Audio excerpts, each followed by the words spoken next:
নবম পে স্কেলে একটি বিশেষ নিয়ম চালু হচ্ছে। এই নবম পে স্কেল থেকে যে ইনক্রিমেন্টের যে সিস্টেমটা সেটা চেঞ্জ হয়ে যাবে, অর্থাৎ এটা গ্রেড ভেদে বেতনের হার বিভিন্নভাবে বাড়বে, সেটাই মূলত সিদ্ধান্ত হচ্ছে। এবং নবম পে স্কেলে এইটা খুবই একটি গুরুত্বপূর্ণ সিদ্ধান্ত। আপনারা জানেন যে অষ্টম পে স্কেলে 2015 সালে যে পে স্কেল ঘোষণা করা হয়েছিল এবং সেটা এখনো চলমান রয়েছে, সেটার আলোকে প্রত্যেকটা সরকারি কর্মকর্তা কর্মচারী অর্থাৎ 1 থেকে 20তম গ্রেডের সকল কর্মকর্তা কর্মচারী যারা আছে তাদের বার্ষিক যে ইনক্রিমেন্ট সেটা 5% নির্ধারণ করা ছিল। বাট এখন নবম পে স্কেলে গ্রেড ভেদে ইনক্রিমেন্টটা চেঞ্জ হবে এবং যার যে গ্রেড সেই গ্রেড অনুপাতে একটা বিশেষ ইনক্রিমেন্ট থাকবে। সেটা কত পার্সেন্ট থাকবে সেটাই চলুন আমরা একটু দেখি। তো সরকারি চাকরিজীবীদের জন্য নবম জাতীয় পে স্কেল বাস্তবায়ন শুরু হয়েছে গত পহেলা জুলাই থেকে শুরু হয়েছে, বাট এটার কার্যক্রম এখনো পর্যন্ত কিছুই হয় নাই। এটার গেজেটও প্রকাশ হয় নাই। আইবাসে সংক্রান্ত কোনো আপডেট কিছুই আসে নাই, জাস্ট কাগজে কলমে লিখে রাখছে যে 1 জুলাই থেকে এটা কার্যকর হয়েছে।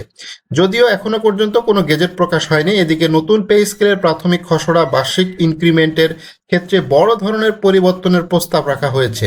বর্তমানের মতন সব গ্রেডের সমান হারে ইনক্রিমেন্ট না দিয়ে এবার গ্রেড ভেদে ভিন্ন হারে বেতন বৃদ্ধির পরিকল্পনা করা হয়েছে। একই সঙ্গে বিভিন্ন ভাতা ও বেতন কাঠামো ও বাস্তবায়ন প্রক্রিয়াতেও আনা হচ্ছে পরিবর্তন। অর্থ মন্ত্রণালয়ের সূত্র থেকে জানা গিয়েছে নবম জাতীয় পে স্কেলের গেজেট জারির কার্যক্রম আরও পিছিয়ে যেতে পারে। ঠিক কতদিন বিলম্ব হবে তা এখনো নিশ্চিত নয়, তবে সংশ্লিষ্ট কয়েকজন কর্মকর্তারা ধারণা দিয়েছে গেজেট প্রকাশের আরও 2 থেকে 3 মাস সময় লেগে যেতে পারে, যেটা খুবই দুঃখজনক। এবং এই খবরটা গতকালকে ইত্তেফাক করেছিল যে গেজেট প্রকাশ হতে 2 থেকে 3 মাস সময় লাগতে পারে, অর্থাৎ জুলাই মাসে গেজেট হচ্ছে না। এটা আসলে খুবই দুঃখজনক ঘটনা। এবং আজকে সচিব কমিটির একটি গুরুত্বপূর্ণ বৈঠক চলতেছে, সেটা শুরু হয়েছে দুপুরের দিকে, এখনো সেটা চলমান রয়েছে। আশা করা যাচ্ছে এটা থেকে একটি ভালো খবর পাওয়া যাবে।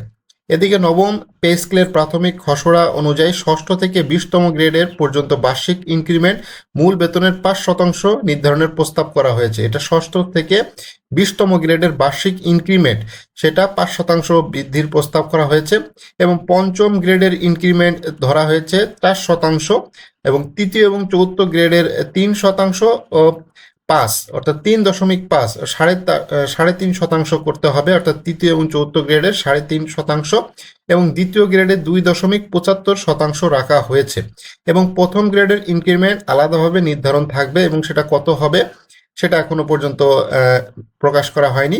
বর্তমানে সব গ্রেডেই 5% হারে বার্ষিক ইনক্রিমেন্ট কার্যকর রয়েছে, তবে এইটা এখন চেঞ্জ হচ্ছে। অর্থাৎ নবম জাতীয় স্কেলে আপনারা জানেন যে জাতীয় বেতন কমিশন যেটা রিপোর্ট দিয়েছে, সেই রিপোর্টের কিন্তু একটা পেজ শুধুমাত্র অনলাইনে এসেছে, খবরে এসেছে, বাট বাদ বাকি অনেকগুলো সুপারিশ ছিল, সেই সুপারিশ কিন্তু কোনোটাই এটা প্রকাশ করা হয়নি। এটা আস্তে আস্তে প্রকাশ করা হচ্ছে। অর্থাৎ এই যে ইনক্রিমেন্ট পদ্ধতির হারটা, এটা কিন্তু ওই নবম জাতীয় বেতন কমিশন যখন গঠন করা হয়েছে, তারা যে রিপোর্টটা দিয়েছে জাকির আহমেদ স্যারের নেতৃত্বে, তো সেইটার রূপরেখার একটা অংশ। অর্থাৎ এই যে ইনক্রিমেন্ট লাগতেছে, এখানে বলতেছে ষষ্ঠ থেকে 20তম গ্রেডের বার্ষিক ইনক্রিমেন্ট 5% নির্ধারণ করা হয়েছে, এবং পঞ্চম গ্রেডে 4%, তৃতীয় এবং চতুর্থ গ্রেডে যারা আছে 3.5%, দ্বিতীয় গ্রেডে 2.75%।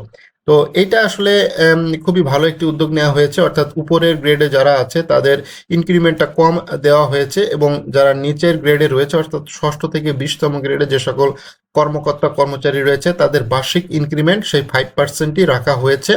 এটাই চলবে এবং নবম পে স্কেল থেকে এটা চালু হতে যাচ্ছে।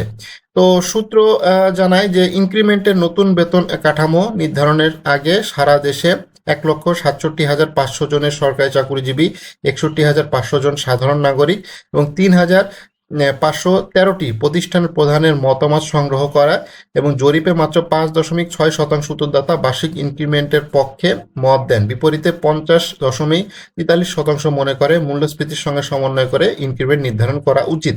আপনারা জানেন যে জাতীয় বেতন কমিশন যখন রিপোর্ট তৈরি করে তারা বিভিন্ন মতামত নিয়েছে, অনলাইন জরিপ নিয়েছে, এছাড়া বিভিন্ন জরিপ তারা চালিয়েছে। সেই জরিপের ফলাফলেরই এখন আপনারা দেখতে পারতেছেন। এইগুলো নিয়েই মূলত সচিব কমিটি আলাপ আলোচনা করতেছে। সচিব কমিটির আজকের বৈঠকটা খুবই গুরুত্বপূর্ণ, সেখানে বেশ কিছু বিষয় নিয়ে আলোচনা হবে। সেখানে চিকিৎসা ভাতা 5,000 টাকা করলেও সেটা 3,000 টাকা সিদ্ধান্ত হয়েছে। একইভাবে সন্তান ও মাসিক শিক্ষা ভাতা কমিশনের প্রস্তাব 2,000 টাকার পরিবর্তে 1,500 টাকা নির্ধারণ করা হয়েছে। তো বেশ কিছু জিনিস চেঞ্জ হবে, এটাই স্বাভাবিক, কারণ সচিব কমিটি পুরোপুরি যে জাতীয় বেতন কমিশনের যে রিপোর্ট আছে সেটা বাস্তবায়ন করবে বিষয়টা এরকম না। সেটাই সেই কমিটি আসলে তৈরি করা হয়েছে জাতীয় বেতন কমিশনের রিপোর্টকেই পর্যালোচনা করার জন্য একটি রিভিউ কমিটি করা হয়েছে, সেটাই হচ্ছে সচিব কমিটি। সেই সচিব কমিটি মূলত বিভিন্ন আলাপ আলোচনা করবে, কোনটা বেশি বা কম কি করা যায় সেই বিষয়গুলো তারা আলাপ আলোচনা করেই মূলত পে স্কেলটা চূড়ান্তভাবে তারা বাস্তবায়নের পথে হাঁটবে।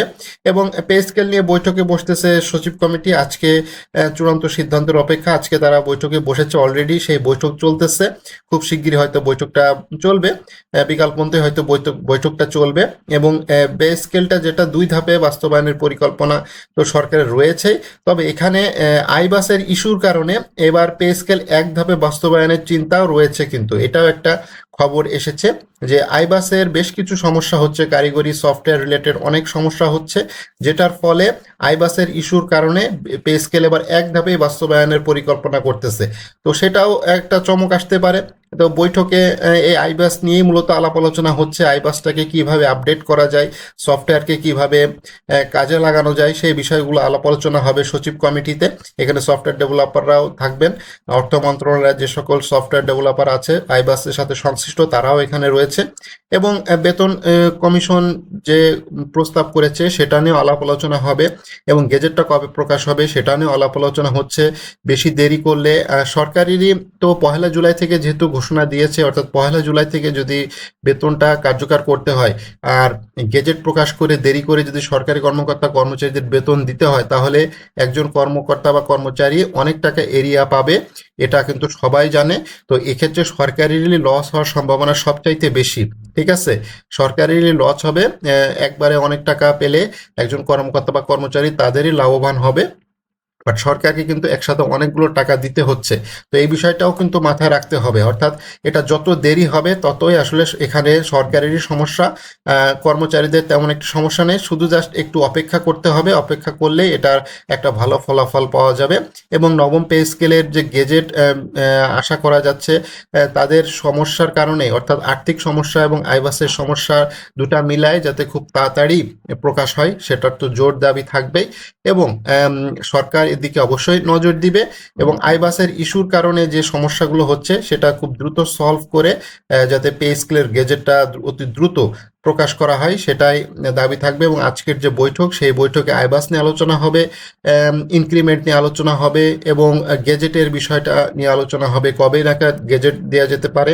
এবং গেজেট যত দেরি হবে সেটা সরকারেরই আসলে সমস্যা, কারণ একসাথে অনেকগুলো এরিয়ার বিল সরকারি কর্মকর্তা কর্মচারীদেরকে দিতে হবে, সেটাও মাথায় রাখতে হবে। তো সব কিছু মিলায়ে গেজেটটা খুব তাড়াতাড়ি দেওয়া প্রয়োজন, চেষ্টা করা হবে উচিত সচিব কমিটির যে খুব দ্রুত গেজেট প্রদানের জন্য সুপারিশ করা, এবং প্রধানমন্ত্রীর দপ্তরে এই গেজেটের চূড়ান্ত কপি পাঠিয়ে দেওয়া, যাতে খুব তাড়াতাড়ি অনলাইনে গেজেটটা প্রকাশ হয়।